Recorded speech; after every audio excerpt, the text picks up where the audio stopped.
The agenda this week weighed the consequences of Canada's tainted blood scandal. We considered the future of Ontario's auto industry and remembered VE Day with those who were there. The agenda's week in review begins with trouble on Ontario's education front. Secondary students out since April 20th in Durham and Rainbow District. Peel since last week. You're Peel. Yes, so what's the problem here? What are the main issues being discussed? Well, the negotiation process changed dramatically. From what to what? Well, from the old way to the new way, if I could put it that way. But what they did was, well, the last negotiation process was legislated. This time they passed new legislation that talked about a two-tiered system. You're talking about Queen's Park now. New legislation in place. Queen's Park. Which allows for some province-wide bargaining and some local bargaining. That's correct. We call it two-tiered. Okay. So all the monetary issues are with the central table, the provincial table. All the non-monetary issues are with the local table. That's you. Like what? That's us. They would be management right issues, they would be teacher assessments, health and safety, those kinds of things that are more operational kinds of issues, rather than at the central table we have class size, salaries, benefits, supervision, prep time, all of the things that cost money. And next to the City of Toronto, yours is the biggest board in the province, right? We are. So this is a big deal. It is a big deal. We have 42,000 students that are not able to go to school right now. So the problem here is that we cannot get a local deal.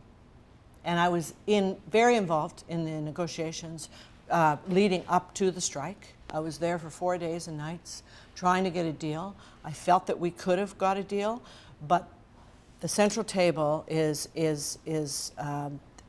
prohibiting that, or everybody wants to see what's happening at the central table before they finalize the local table. So this two-tier thing, which we'll talk about more in a second, is proving to be a bit of a problem. Dysfunctional. Dysfunctional, okay. Based on your conversations with union leaders, what are you hearing are the issues that they are most concerned about? Well, they say that it is not about money. They will swear up and down this is not about wages, that they understand the fiscal situation that the province is in. They say this is more about working conditions for teachers, about professional judgment. They say the boards and the government are trying to make incursions into the teachers' professional judgment, trying to dictate how they spend their prep time.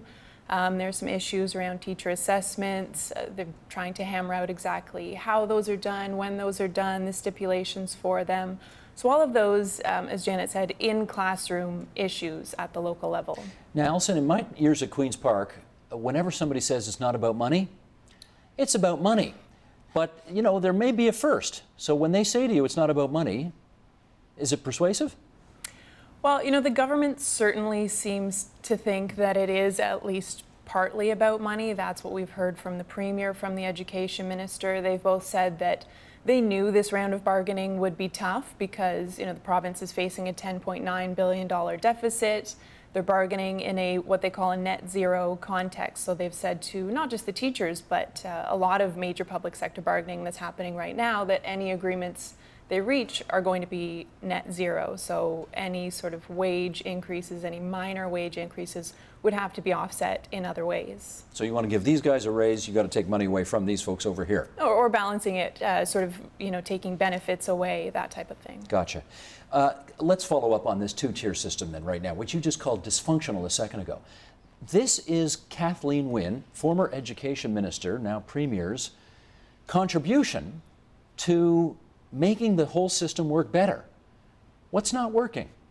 Well, in my opinion, having been at the local level, I think it's actually all about the central table, all about the province, all about the provincial OSSTF, all about OPSBA, who is the Ontario Public School Boards Association that is representing all school boards in Ontario, and about the province, because they have the money. We have no, local school boards have no revenue source except the provincial government, except the ministry. And so, in my opinion, I think the central table, the provincial table, with all of those people who are meeting, should have settled first. Here's some of what this is all about. Sheldon, you want to bring this up? Health and physical education curriculum updates. This is not the whole thing, just some of the more controversial aspects. Grade 3, for example, describing invisible differences, for example, gender identity and sexual orientation. Grade 6, understanding of physical, social, and emotional changes during adolescence. For example, if a teacher is prompted, a teacher may respond thus: exploring one's body by touching or masturbating is something that many people do and find pleasurable. It is common and is not harmful and is one way of learning about your body. That's in it. Grade 7, importance of consent and discussions about delaying or abstaining from any genital contact, including vaginal, oral, or anal intercourse. Okay, these are some of the sort of more controversial aspects that have been discussed. Nadine, what do you think is important about these changes? I think these changes are important for a few reasons. So in grade 3, when we're talking about describing visible and invisible differences, I don't want people to get too caught up in the word describing. We're not going into, gender identity theory or anything to... Just explain what that is. Gender identity theory would be, talking about how people may identify differently from the sex that they were assigned at birth. Basically, what we're teaching kids is that, there are different kinds of people in the world. You may be able to observe those differences or not, but regardless of whether someone is different from you or the same as you, these are all human beings and they all deserve to be treated with respect and acceptance. Transgender, transsexual, all of these issues, that's not till grade 8 from what I understand. That's not until grade 8. Okay. Yeah. Ferris, to you next. What do you find problematic about what was just read out? The real problem is in the application of the theory. All what we read was beautiful. I think it's needed. But when it comes to describing it, and I kind of differ with Nadine here, because the way it's going to be presented, it's not just going to be black and white. It's not abstract and pure science. These are children here. When you present information to children, you have to use tools, you have to use visual aids, you have to kind of convince them, because they will be asking questions. It's not just about, the body part is called such and such. They want to know how it looks like, where is it used, what does it feel, and I have an educational background, and I know when dealing with children, it will never stop at just the words. They would want to know more, they would want to explore, they would want to feel. And that's the problem that I have with What is the problem with that? The problem is we're introducing them to exploration of sexual content, sexual ideas, and even, when it comes to body parts in grade 1. How are we going to teach this? And if we want to talk about, as it says in the curriculum, we're going to say penis, vagina, vulva. How is it going to be taught? What kind of visual aids are they going to be using in those classes? And if the kid or the student wants to know more, wants to explore more, how far are we going to go with it? Okay, Michael, your issues with any of this? No, I would say one thing. I'm sorry, but when you said all this is beautiful, what was written, I've covered some of the demonstrations that have taken place, and I've been to the Facebook site, and you may think that, and I believe you, sir, but a lot of the people who are involved in this think that is vile. What was written up on that screen, they reject completely. How is it being taught? By teachers, by people who spend their lives with these children, loving them and caring for them. There is nothing intrusive here. A lot of this stuff the kids already know. A part of it's about protecting them from abuse, so they can say, I was touched, perhaps, and it was wrong. These concepts, look, I don't want to be too personal here, but you really think at the age of 11 and 12 that masturbation is unknown to them. We've been told by organizers of the campaign against all this that they're being instructed. That is a total lie. They're being told it does occur. You don't have to be ashamed. Not encouraging you. We're saying it's common, it's real. We have been told that this is to try and indoctrinate people into homosexuality. Look, it's hard enough to get kids to do their math homework. Seriously, there is, and I have to say this, the elephant in the room, there is a great deal of homophobia involved in this. I've seen it up front of what happens. There's a lot of personal animosity towards the Premier of Ontario, partly because of her sexuality. There's a lot of hysteria and misunderstanding. And there are people also, and I've interviewed enough of them, who simply have not even looked at the curriculum. Sometimes, though, the notes from it that have been given out by people who are not being completely genuine. How did you get Hep C?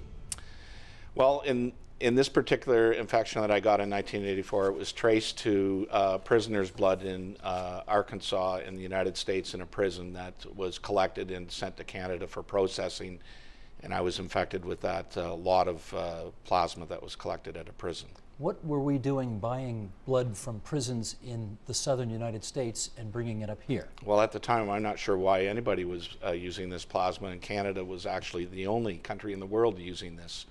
At the height of the AIDS crisis in 1984. It was a commercial enterprise, and a a lot of people don't know it, but blood is worth billions of dollars in the commercial sector for the development of pharmaceuticals and other blood products. When that blood was going into your body, did you have any reason to believe it wasn't safe? Well, we started hearing stories in the early 80s about some concerns about people getting sick from high-risk donors, and that it was like a 1 in a million type of analogy that the Red Cross gave us, nothing to worry about. But with the advent of AIDS in North America, there certainly was some concerns, but we were reassured repeatedly by the Red Cross that our blood was safe. And you trusted the Red Cross? At the time I did. At the time you did.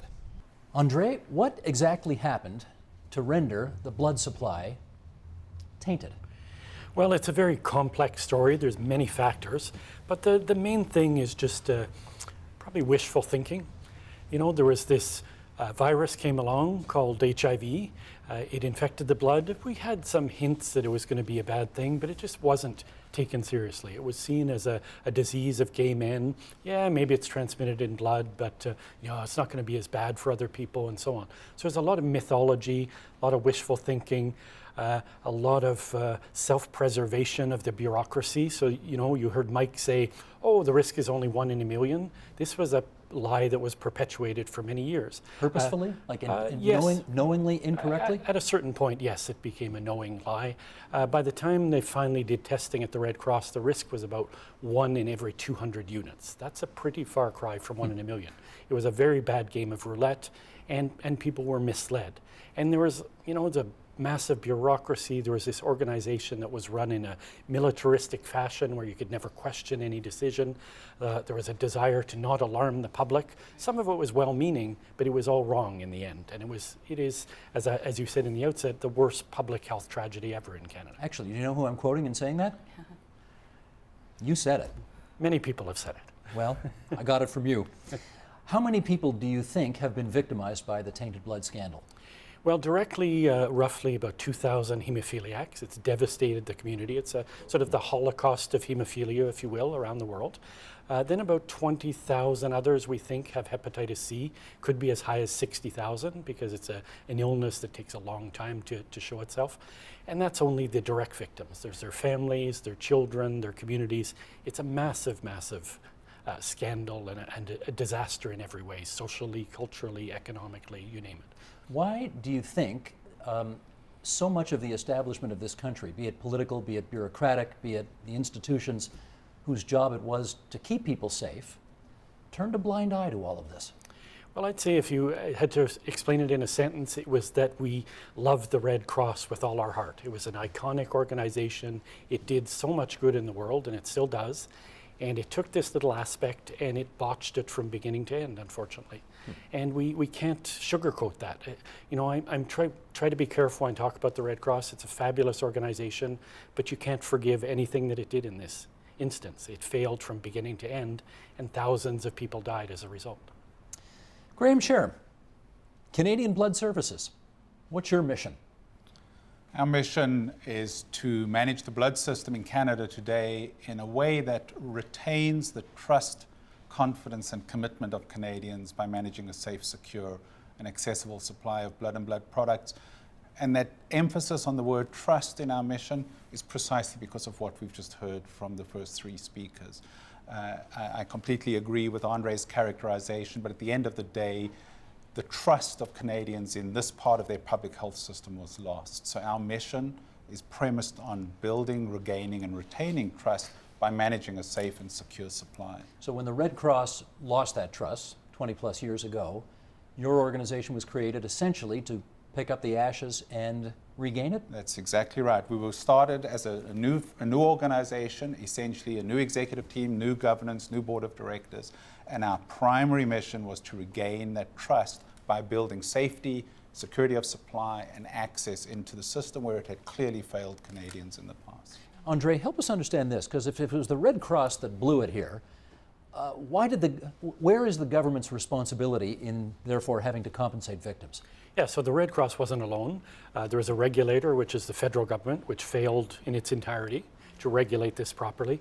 There were the provinces who had something called the Canadian Blood Agency, which was doing the oversight. They botched it monumentally. They essentially did nothing. It was a hands-off. We'll leave it to the Red Cross. So there's a lot of failure to go around. The Red Cross has become the symbol of this, but nobody distinguished themselves in this. And it was very, very costly. So in the end, when you have public disasters, the public treasury pays. And you heard Mike gave a very brief litany of some of the programs. This has cost taxpayers roughly $5 billion. Above and beyond the death and the destruction, there's a lot of money involved. So had they used that $5 billion perhaps to ensure the safety of the blood supply, fill in the blank, right? Well, the frustrating thing is it would have taken a pittance. Because things like you didn't have to use up the blood. That cost what, $100,000 at a time when 1 in every couple of hundred people were being infected. You could have prevented hundreds of infections. Just very little minor things could have been done, could have made a big, big difference. Smudge, the name Horace Creever has come up a couple of times already. He was appointed to essentially chair the Royal Commission that looked into all of this. Right. How significant was all of that to the justice that people wanted and got at the end of the day? It was huge. It was probably the #1 big win that, frankly, that we got through the years. That made James, my late husband, very, very happy and renewed his sense of, there is justice. We are going to get to the bottom. Horace Creever himself said it wasn't a witch hunt, but what we did find out was where did the system fail. There was a lot of buck passing when James testified. I remember him at Creever, the commission. I remember him saying, we should put a wash basin up here so that everyone can come up and wash their hands of responsibility. Because as Andre said, there wasn't one entity that you could say, this is an emergency, we got to act, and not one place where you could pin it down. But bottom line, Creever got the truth out, and every penny is worth it. We now have a better understanding of what not to do again in this country, and I think one of the reasons I kind of wanted to be part of this was I was in a writing course, and I'd written a personal piece about stuff with James, and in it I mentioned Creever, and one of the younger students in the class, she's probably 20-something, she was reading it aloud and she said Crever, and I thought, holy cow, that generation probably has no idea. They don't know anything about and it. this is why this is why I'm here, is that I don't want this to happen again, and James certainly didn't, because he worked alongside Mike and John Plater, another amazing person, and others, to fight for Creever, we had to fight to get Creever, fight to get the report out there, so it was a battle all the way. But bottom line, to answer your question, yes, that sense of what Horace Creever did and the recommendations, I want everybody, you just have to pick it up and look at the recommendations and follow what he said. One evening we come back from work and we stand in line. The Unterscharführer, which is the SS officer, is counting, walking up and down, stops. How old are you? 17. Well, you're not going to get any older. That camp is rigged with dynamite, and before we leave, we blow the camp up. 3 years hoping and praying for the day of liberation. Now we are so close, and now we're going to be blown up. He dismissed us. We went in our barracks. Nobody spoke. Everybody was silent, and we were waiting. Do we have 10 minutes, an hour, a night? Morning came. We're still standing there. But it was very quiet in the guards' barracks. We didn't hear the dogs, and we didn't see any movement. We were afraid to go out. Suddenly, I stood at the window, and I heard footsteps, and I could tell it's marching soldiers. I said, now, that's it, girls. That's the end. As they came closer, I realized they were prisoners of war.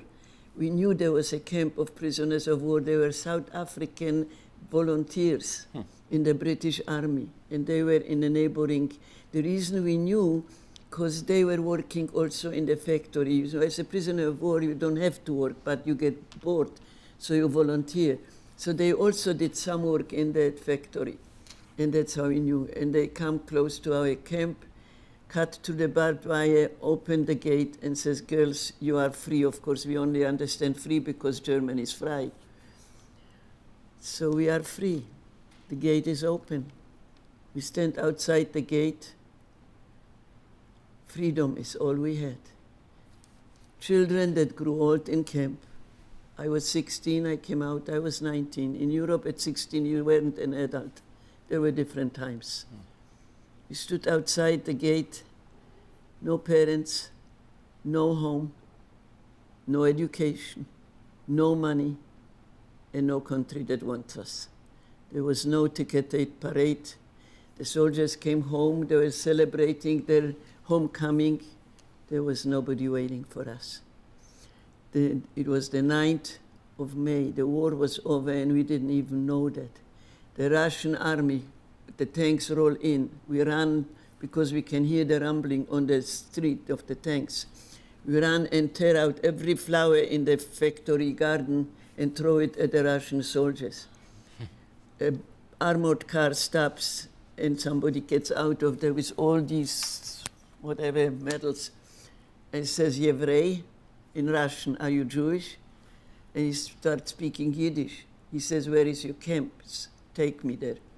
He stands in the middle of that, where we always were counted, and he says, girls, don't tell the soldiers where the camp is. I cannot guarantee you safety. My men are raping every woman inside. That was my liberation.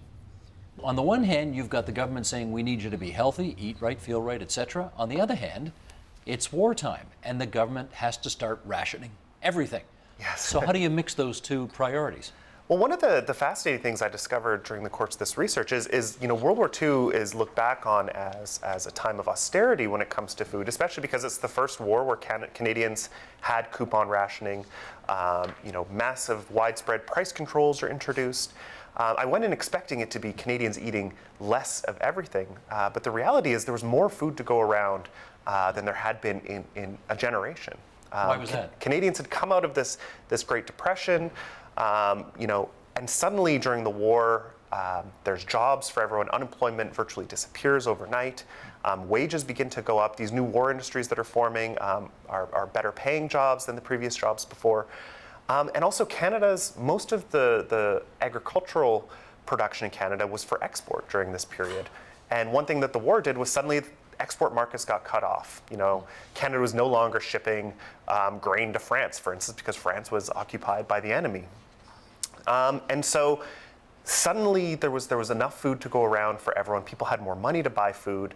And so when you look at meat rationing, for instance, one of the reasons why the government had to start rationing meat was because Canadians were eating more meat than they ever had before.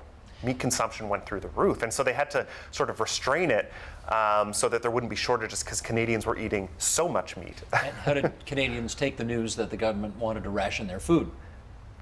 Surprisingly, once again, I thought Canadians would be really opposed to this idea of the government stepping in and telling them what to eat, what not to eat. But in fact, polls showed prior to the introduction of rationing that most Canadians wanted rationing to be introduced because not only did they feel that they weren't making enough sacrifices for the war. The war really hit Canada much differently than it hit Europe. It wasn't as though Canada was being directly invaded.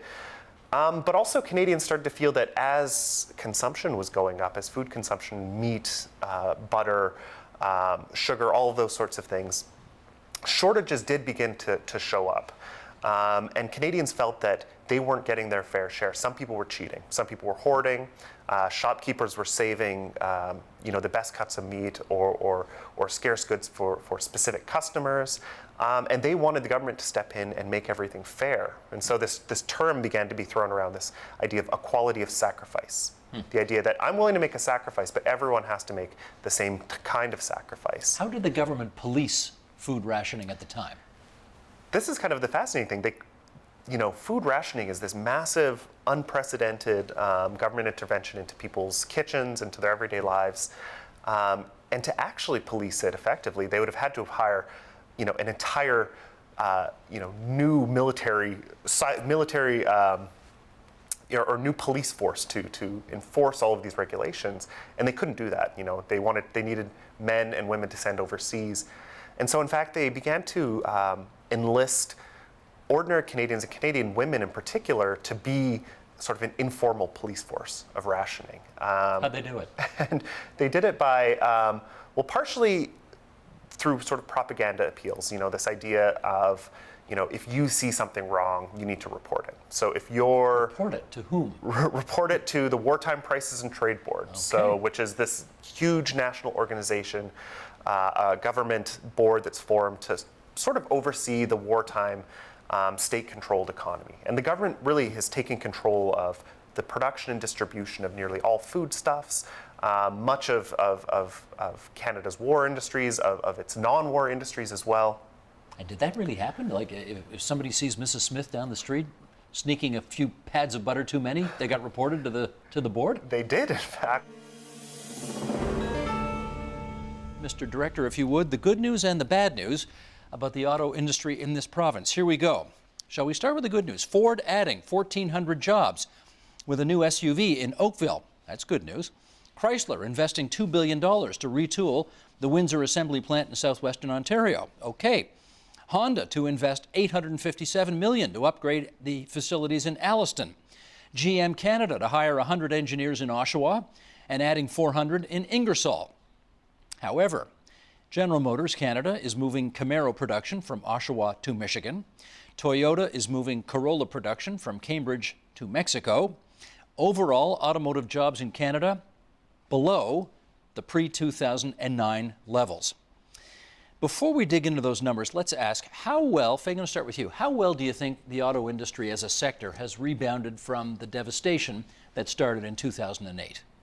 I think You were with GM at the time. I was. So just for full disclosure for people, I was with GM for about 18 years. So pretty intimate familiarity with what happened in that time frame. And it was pretty desperate and very difficult times. I would say the market certainly is doing very well, sales are high, and you are seeing some of these investments and reinvestments in the facilities here. So I think we have a lot of assets that we can build on and move forward for the future. Jim, how would you answer that? I agree. 2009 was a dark point, no doubt about it, a very desperate moment. Since then, our production has rebounded. We're assembling about 2.5 million vehicles a year. We're shipping $27 billion worth of parts. We've added 12,000 jobs in the auto industry since 2009. You don't hear that very often. About half in assembly, half in parts. So as far as bouncing back and getting back to work in the facilities that we have here in Ontario today, I think we've done very well. The bigger issue is down the road. How are we going to keep those facilities modern, cutting edge, get the new investment that we need? Hold That's off the on that. longer run challenge. That is the discussion to come. Yeah. Steve, your view on how well the industry's bounced back since the downturn? No doubt about it. We're in a very good position right now. Most of the automotive plants that we have here, most of the supplier facilities that are feeding those automotive plants are running at or near or above production capacity. So a great recovery. Exactly as Jim says, the concern is the longer term and our numbers going forward. Charlotte. I suppose to add something new, I would say that there's been a lot of churning in the industry. So if you look what's happened, the number of plant closures in terms of auto parts, but yet still openings as well. So you get a lot of turnover in the industry. You see a real rebounding in consumer demand, but where those cars are being built is actually increasingly outside the borders of Canada. And so while there are lots of signs, I think, of positive, there are also some worrying signs about the place of Canada. The second thing I think we need to distinguish is the impact of 2008-9 was significantly greater on the Detroit 3 than it was on the Japanese. So Honda and Toyota are in a very different position now than I would argue GM, Ford, or Chrysler are. Different meaning better? Yes, they're in better. They have more cash. They are leading the pack in terms of research and development, and certainly they're the place where we've seen significant investment in Canada. The only new automotive assembly plant, of course, was in Toyota. So again, a story of two sets of automobile companies, which adds complexity to that story. Jim, is this sector, in terms of its importance to the Ontario economy, as important today as it was, say, 40 or 50 years ago when the Auto Pact first came in? Well, when the Auto Pact first came in 1965, our industry was very small, actually, and underperformed in terms of productivity. The Auto Pact, of course, ushered in a tremendous generational expansion in the industry. That was a deal we had with the United States. We had free trade in vehicles and parts going both ways, but the companies had to keep a proportional share of their jobs here in Ontario, and it was magnificently successful for us. Our industry kind of peaked in the late 90s. That's when, coincidentally, I suppose, the World Trade Organization actually overthrew the Auto Pact and said, no, it's against the new rules of global trade. And it's now a race for, you know, whoever can be most competitive in terms of winning investment. Since then, the industry's shrunk a lot, but the plants that we have are still incredibly vital. They are an anchor for jobs, for income, for production throughout the whole provincial economy. And we've got to be focused laser-like on making sure they stay in operation here. Charlotte, how much of the bad news that we have heard lately and that we shared with our viewers off the top, how much of that is as a result of the downturn? How much of that is as a result of other factors? Oh, I think there's a number of other factors at play. I mean, post-2008-9 has really been the period when Mexico's seen massive investment. Prior to that, really, Mexico had quite different patterns of investment than we're seeing now. Now we've seen, I think, 8 new assembly plants open, billions of dollars of investment, and in different parts of Mexico as well, penetrating much more to the central part of Mexico. So that factor really is a game changer for Canada, because it means that if you look at trade in terms of the kind of total trade balance in automotive export and imports to Canada, for the first time in 2007, we began to see a trade deficit. That's quite significant because it means we're importing more parts, more vehicles than we are producing or exporting. We actually got That's a worry. We got some numbers here that actually amplify on what you just said. So, Sheldon, why don't we bring these up right now? Here's the 2014 North American auto investment portfolio as expressed in U.S. dollars. In America, $10.5 billion. In Mexico, $7 billion. And as Charlotte just indicated, $3.6 billion in new assembly. Canada, there's $750 million, which is not chump change, but compared to the other two, not as much. Canada now falls to third in North American output. We used to be number one. Canada's output share down to 14%, lowest level since 1987. And the trade deficit in 2014 with Mexico now up to $10.3 billion. Let's get into this. Why, okay, Faye, to you first. Why is Mexico exploding? I think it gets back to consumer demand. Charlotte talked about consumer demand being at very high levels, so the companies are seeking ways to serve that demand. Really, the whole industry gets back to everyone seeking to build a vehicle that a customer will buy at the end of the day. And so I think Mexico has some advantages in terms of their labor cost. But for us here in Canada, I don't think we should assume that that means we're not in a position to continue to compete. We looked at some of the numbers there, and we still are seeing reinvestments here in the facilities. And as Jim said, that's really where our focus has to be, maintaining those facilities, ensuring they continue to get investments for the future. But why the push to Mexico, do you think? Well, it's a combination of a number of factors. First, a very quick story. Volkswagen does the new Passat in a plant in Tennessee. The Q5, which is a premium crossover utility vehicle, and where they have a premium price position, they decided to do that in Mexico. I asked the Volkswagen guys why. To me, this seems opposite. Do the Passat in Mexico, do the Q5 in the US? Their answer was that Mexico has more free trade agreements. The Q5 is only built in one location worldwide, and because of the growth in South America, because of the growth in Central America, because of the growth in Mexico, they were only selling 500,000 vehicles in Mexico 15 years ago. Now they're selling 1.35 million. Just that alone, they had to put that vehicle in Mexico because of the access to the free trade agreements and where they could send it around the world. So it shows what Mexico's done on their economy. Mexico, when you go in there, when you deal with them, for state, local civic, and federal, you only have to go to one location. On Honda's evaluation of where to put a plant, when they look at Ontario, it takes 13 steps to get a building permit. In Mexico, it's one step. Do we need to do something about that here? Well, and that's something certainly many people, including our Policy Research Centre, have been advocating, is that there is a need to streamline both government programs so that they're complementary to each other, as opposed to sometimes they tend to conflict with one another in Canada. There needs to be, if I would suggest, a more strategic approach. In other words, instead of just reacting to an opportunity, strategic understanding. Where are the investments likely to go? How do we seamlessly move with 3 levels of government, including key stakeholders, to attract that investment? Because it requires an entire package. And that is the Agenda's Week in Review. You can see all of those programs in their entirety. They're all on our website, theagenda.tvo.org, on our iTunes channel, and on our YouTube channel at youtube.com/theagenda. Help TVO create a better world through the power of learning. Visit supporttvo.org and make a tax-deductible donation today.